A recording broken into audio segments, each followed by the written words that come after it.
Hello guys, welcome to my channel. আজকে আমি তোমাদের সামনে নিয়ে এসেছি ছোট্ট একটা মিনি ব্লগ নিয়ে।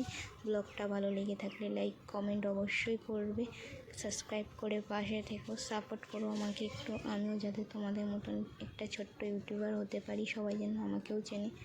তো আমরা বাসে করে এখন হাওড়া স্টেশনে গিয়েছিলাম।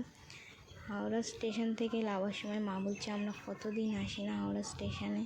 তো আমি বললাম 2-3 বছর। তো মা বলছে লকডাউন পড়ার থেকেই হাওড়া স্টেশনে আসা হয় না, এখানে চলে যাচ্ছে। এটা মা দিদির ছেলের জন্য যাওয়া হচ্ছে সেই বর্ধমানের ভাইরাল কৃষ্ণকালী মায়ের মন্দিরে। এখানে এখন টিকিট কাটতে হবে, টিকিট কাটার ওখানটায় মা টিকিট কাটছে, আমি দাঁড়িয়ে ভিডিওটা করছি। একটু ভিডিও করেছি, বেশি ভিডিও করতে পারিনি, প্রচুর গরম পড়েছিল। আমরা সেই ভোর 4টের সময় বেরিয়েছি বাড়ি থেকে, গিয়ে পৌঁছেছি 10টার সময় স্টেশনে গিয়ে পৌঁছেছি। ঠিক আছে, জায়গাগুলো খুবই সুন্দর। বর্ধমানে যেতে যেসব জায়গা পড়ে জায়গাগুলো খুবই সুন্দর দেখাচ্ছিলো, তাই ভিডিওটা করেছি। এখানে দিদি মা সব বসে আছে। এই পুচকুটা ঘুমাচ্ছিল, ঘুম থেকে উঠে এখন খেলা করছে। দিদিও মন খারাপ করে বসে রয়েছে। এই স্টেশনটা খুবই সুন্দর। স্টেশনের পাশে কত সুন্দর ফুল গাছ লাগিয়ে রেখে দিয়েছিল, তাই জন্য আমার দিদি বলছিল এইটাও ভিডিও করে নে, ফুল গাছগুলো খুব সুন্দর লাগছে, তাই জন্য ফুল গাছগুলোও ভিডিও করে নিয়েছি। এটা শক্তিগড় স্টেশন, শক্তিগড়। এখন আমরা বর্ধমান স্টেশনে ঢুকে গেছি, এবার নামবো। বর্ধমান স্টেশনে নেমে কোন দিকে যাব সেটা বুঝতে পারছিলাম না, তাই জন্য স্টেশনে বসে থাকা এক কাকুর কাছে দিদি জিজ্ঞেস করতে গেল যে কৃষ্ণকালী মায়ের মন্দিরে কিভাবে যাব। কাকুটা বলল ব্রিজটা পার করে ওই সাইডের রাস্তা দিয়ে যাও, গিয়ে যে কোনো টোটোওয়ালাকে জিজ্ঞেস করলেই টোটোওয়ালারা নিয়ে যাবে কৃষ্ণকালী মায়ের মন্দিরের সামনে। এখানে এসে আমরা টোটোতে বসে পড়েছি। দেখো প্রচুর রোদ পড়েছিল কাল 22শে এপ্রিল মঙ্গলবার।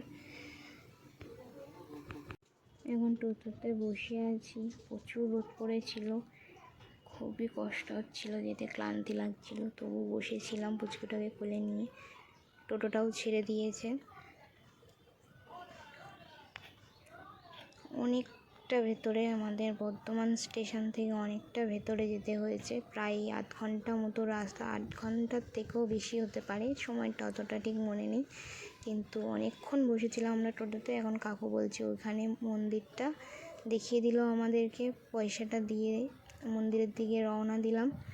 দেখো প্রচুর লোক এসেছিলো, অনেক দূর থেকে লোক এসছে।